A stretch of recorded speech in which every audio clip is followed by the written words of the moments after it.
नमस्ते, मेरा नाम अमित है और मैं आज जिस विषय में बात करने वाला हूँ वो विषय है एक कम्युनिटी। एक ऐसी कम्युनिटी जो हमारे बीच में चीनी की तरह घुलने वाली कम्युनिटी है और हर कल्चर को अपना लेने वाली, अडॉप्ट कर देने वाली कम्युनिटी है।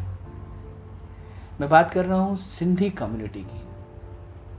सिंधी नाम तो सुना ही होगा, या फिर ये कहें कि बहुत से ऐसे लोग हैं जिन्होंने नाम नहीं सुना। तकरीबन 30 लाख सिंधी भारत में हैं, लेकिन फिर भी बहुत सी ऐसी जगहों पे बहुत बार ये सुनने को मिलता है कि सिंधी ये क्या होते हैं। आपको बताना चाहता हूँ, सिंधी 1947 बंटवारे के वक्त में एक चुटकी में ये फैसला लिया इन्होंने, अपना जो उनका पूर्वजों का सदियों पुराना जो उनकी पहचान थी उसे छोड़ के, बिना कुछ सोचे, बिना ज़्यादा कुछ विचार किए, उन्होंने ये चुनना पसंद किया कि वो भारत आ जाए। भारत आने के लिए उन्होंने जो ये सेक्रीफाइस किया, अपनी संपत्ति, अपनी पुरानी यादों को, अपने बुजुर्गों को, अपनी पुरानी हर चीज़ को छोड़ के एक चुटकी में, एक नए देश में, नई जगह पे एक ज़ीरो से शुरुआत करना। आप जानते हैं ये ऐसा क्यों किया इन्होंने? इन्होंने ऐसा इसलिए किया ताकि इनकी आने वाली जो जनरेशन है, जो पीढ़ी है, वो कम से कम अपनी सनातन सभ्यता और अपनी सिंधी परंपरा को जीवित रख सके। और बड़ी बात ये बताना चाहता हूँ कि उनके आने के बाद यहाँ पे सभी ने, तकरीबन सभी ने जीरो से शुरुआत की।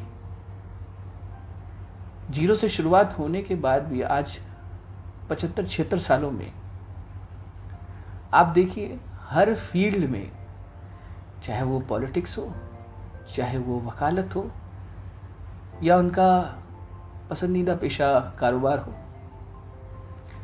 या मनोरंजन हो, किसी भी फील्ड में आप देखिए सिंधियों ने अपना बहुत अच्छा नाम किया।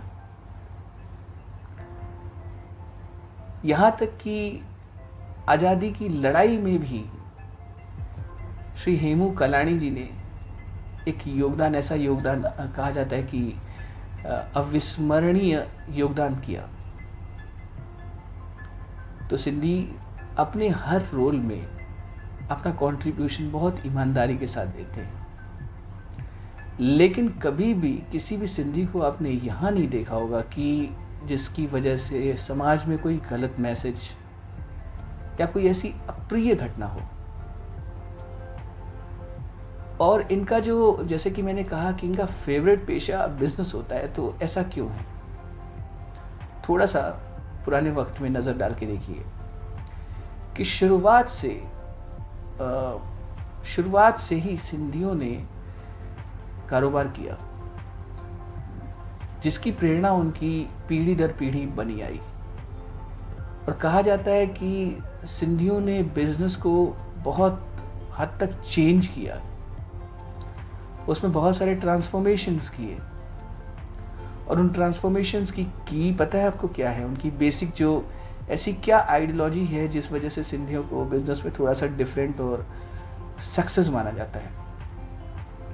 वो की है उन सिंधियों की एजुकेशन, उनके संस्कार, उनके बुजुर्गों की वो जो दी हुई शिक्षाएं हैं, जिनमें से कुछ मुख्य मैं बताना चाहता हूँ। और वो ये है कि हम जितने का भी सामान, कुछ भी प्रोडक्ट बेचते हैं, मतलब कि जितने पैसे हमें मिलते हैं, उस वैल्यू का सामान हमें 100% देना है। अगर हम कहीं नौकरी करते हैं तो हमें कम से कम उस नौकरी के बराबर की मेहनत करनी चाहिए जितने का हम पैसा लेते हैं। ये है कि खुद की कमाई से पहले अपने ग्राहक के बारे में सोचना, खुद की तरक्की से पहले अपनी समाज के बारे में सोचना, खुद से पहले आसपास के बारे में सोचना। ये है सिंधु सभ्यता। लेकिन फिर भी विडंबना है कि अभी भी सिंधी अपनी पहचान के लिए मोहताज हैं, शायद बहुत सारी ऐसी जगहों पे। इनके आराध्य देव श्री झूलेलाल जी हैं, जो वरुण देव के अवतार हैं। वरुण देव से मतलब है मेरा, जिनको जल का देवता माना जाता है। एक टाइम पे जब मिर्क शाह राजा हुआ करता था और एक उसने मुहिम शुरू की कि सबको अपने रिलीजियस को चेंज करके उनके रिलीजन को अपनाना है, जिसके बाद सिंधियों ने, क्योंकि ये बड़ी जेंटल कौम है जैसा कि मैंने बताया, इसका मतलब ये नहीं कि डरते हैं। इसका मतलब ये है कि एक सामाजिक, एक सौम्य ऐसी कौम है। तो उस वक्त पे जब ऐसा माहौल हुआ तो इन्होंने 40 दिन का एक तप किया, जिस तप के बाद उनके विश्वास से वरुण देव के अवतार श्री झूलेलाल जी ने प्रकट होकर उनकी जान, उनके धन को बचाया। ये फिर से 1947 में ऐसा हुआ। तो मैं आपसे पूछना चाहता हूं कि आप हिंदू होने का, आप सनातन होने की आपने क्या कीमत चुकाई है? सिंधियों ने चुकाई है, सिंधियों ने चुकाई है। और आज भी आप देखिए, जो सिंध प्रांत से, सिंध स्टेट से जो न्यूज़ आते हैं, आए दिन वहाँ पे किसी बच्ची के साथ, किसी हमारी बहन के साथ जो दुराचार होते हैं, वो एक दिन की घटना नहीं है। शायद आपने कभी एक आध कोई न्यूज़ सुना हो, आपको लगा हो ऐसा एक आध रेयर केस है। वहाँ आए दिन ऐसा होता रहता है। वो आज भी अपनी कीमत चुका रहे हैं। और हम यहाँ पे अपने देश में, कहा जाता है कि हमें शायद उस टाइम पे बहुत सारे लोगों ने ऐसा बोला कि हमें आरक्षण की मांग करनी चाहिए थी, हमें अपने स्पेशल ट्रीटमेंट के लिए लड़ाई करनी चाहिए थी। लेकिन हमने जो शिक्षा ली, जो सबसे ऊंची है, और वो शिक्षा ये कहती है कि अपनी मेहनत पे भरोसा रखो, अपने ईश्वर पे भरोसा रखो। हो चाहे ना हो, सवाल इस बात का नहीं है, कामयाबी मिले चाहे ना मिले, सवाल इस बात का नहीं है। सवाल इस बात का है कि आपने ईमानदारी से और अपने लिए और अपनों के लिए कितना एफर्ट्स किया। जिन बंजर जमीनों पे कोई काम न होने वाला था, उन बंजर जमीनों पे इन्होंने कारोबार करके वो शहर के शहर बसाए, वो है सिंधी। जिन जमीनों की कोई वैल्यू नहीं हुआ करती, उन जमीनों को सोने के रेट मिला दिया, वो है सिंधी।